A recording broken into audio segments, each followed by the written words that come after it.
Mr. President, Mr. Chairman, Mr. Ombudsman, Mr. Professor, my colleagues, ladies and gentlemen, signori e signore in Italiano. This is my first foreign language. My name is Bartosz Rakoczy. I am full professor of University Nicolaus Copernicus in Toruń.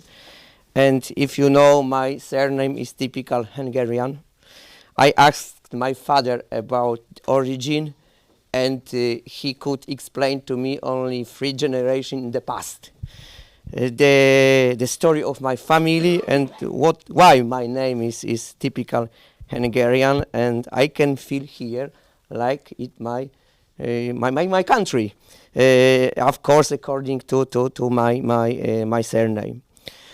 First of all, I would like to say that it was my pleasure and great honor to be invited here, to be invited to Miskolc University, and mainly that I could be first person who could analyze and read this new monography, and I can say something about my opinions about this manuscript, and in the future I'm sure full monography.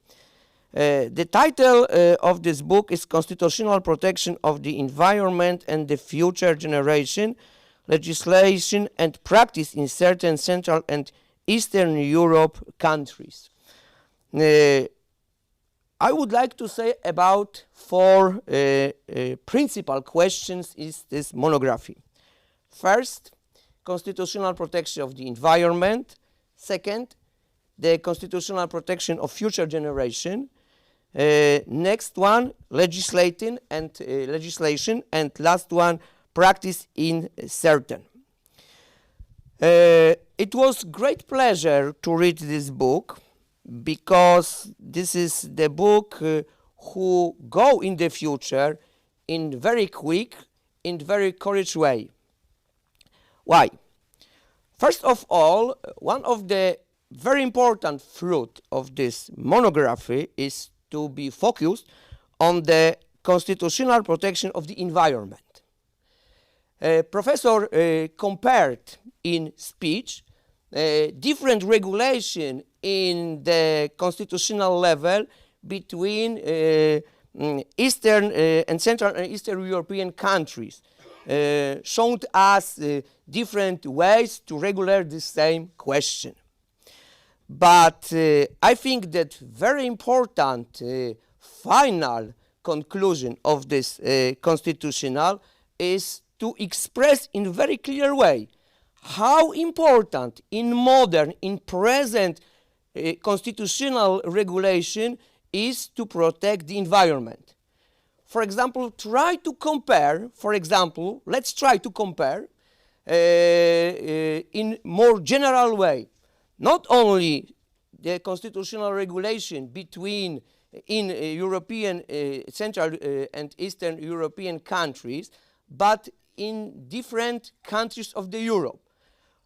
Because, for example, the constitutionalism, like legal and political events, lasted from European American Constitution until this moment.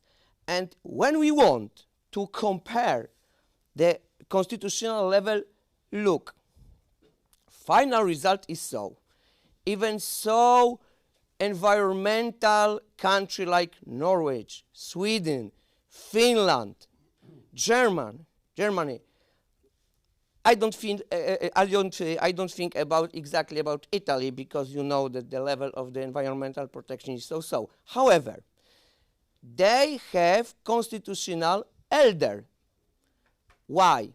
Because these constitutional were formed exactly after Second World War. And what was the most important after Second World War to regulate on this level?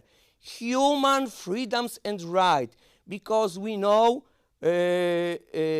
what was how it was to inviolate environmental freedoms and rights after Second World War.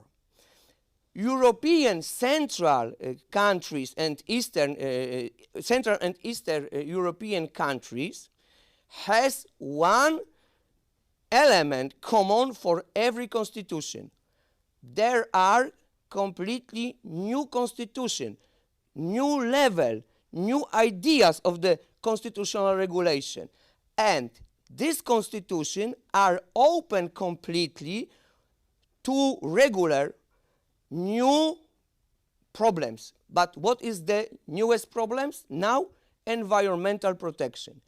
And finally, the authors formed very important conclusions that Central and Eastern European countries' constitutions present now modern way to environmental regulation on this level. Completely open, completely modern, and open only not to regular present problems, but also to be open in the future, on the future. And this is very important to show elder part of the Europe how important is to regular environmental protection now. Professor is completely right saying that the way how to regulate this problem in a separate constitution is completely different. In, for example, Polish constitution, we have 5 articles directly about environmental protection and 2 articles indirectly about this question. I also repeat that 5 articles in constitution, Polish constitution, about environmental protection means exactly how important question is it. Second question, the protection of the future generation. One of the most important conclusions of this monography is to unite in very perfect way environmental protection and the future generation protection. Because from time to time, yes, maybe not, maybe yes, maybe not, we don't know. Authors in very clear way explain to us that there isn't possible to protect environmental, avoiding environmental future avoiding protection of future generation, or there isn't also to protect future generation avoiding environmental protection. And finally, conclusion is to be open to form maybe completely new branch of the law of the future generation. This is very important conclusion.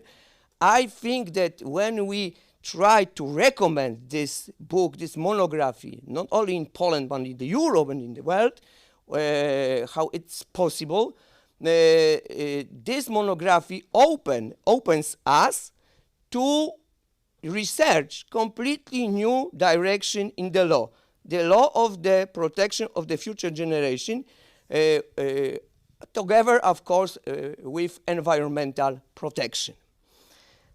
And the element which unites these two elements is sustainable development.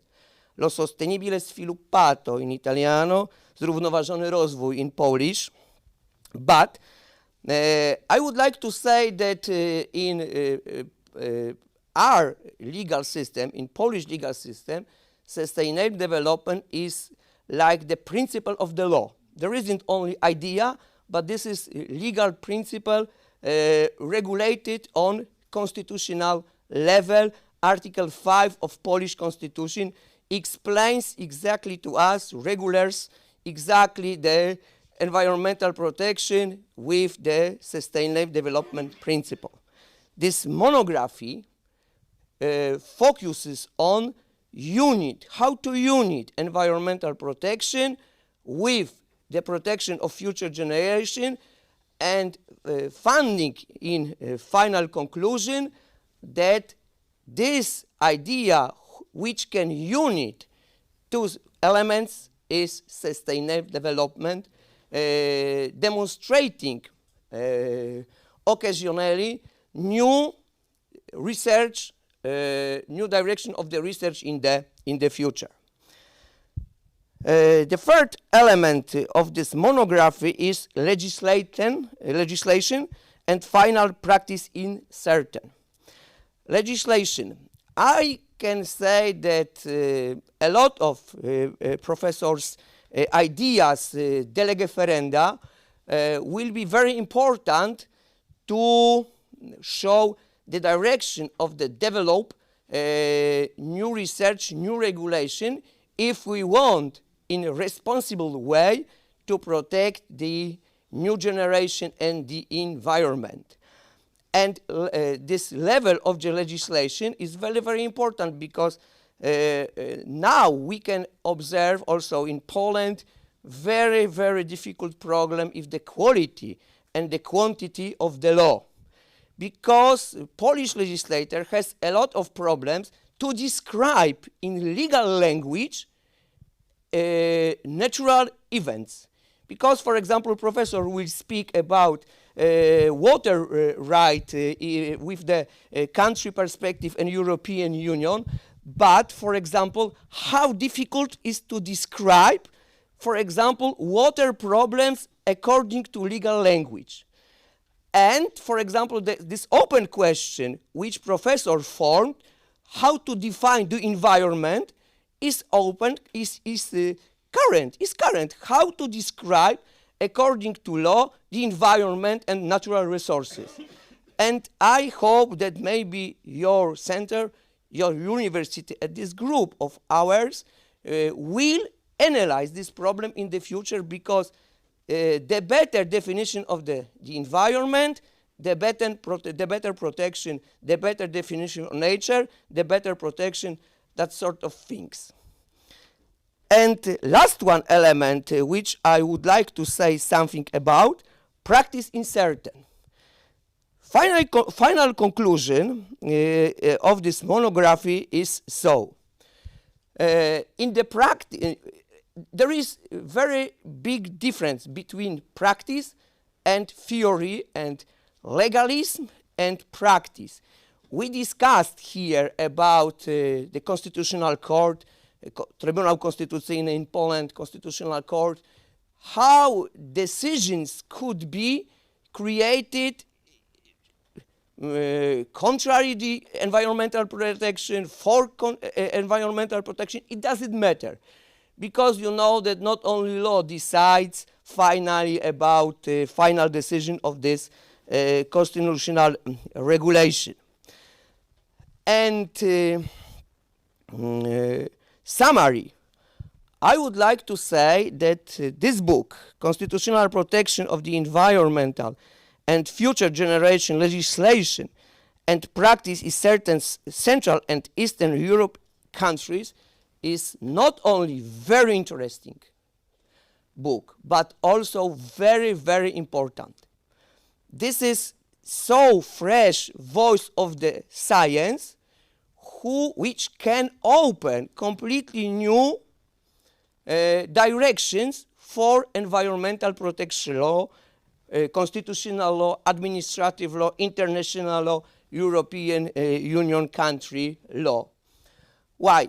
Because authors, in consequent way, at the beginning until final conclusion, explain to us how important is environmental protection in Constitution, how important for future law is to protect future generation, and they only not form final conclusion, but also they try to analyze legislation and the practice.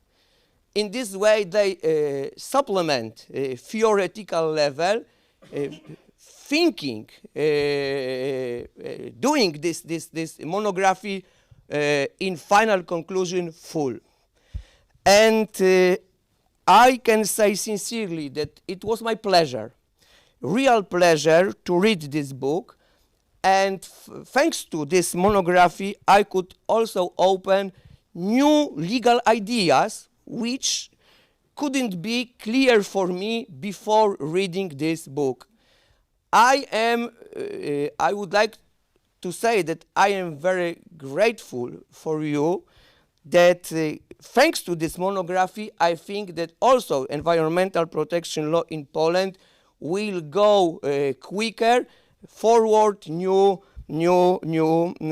solution. And finally, I'm sure that I can recommend in sincerely way everyone who is interested constitutional environmental protection level or future generation to read this book, because this is very important science voice in the science discussion about environmental protection, about the protection of the future generation. And my final opinion is so that maybe thanks to this regulation, climate protection in the future will be clearer, separate value to protect independently on environmental protection, when I can say, let's see, because I don't know, maybe this monography in clearer way explain that climate protection is more or less separate value, legal value in the future. Thank you kindly for your attention. Thank you, Professor.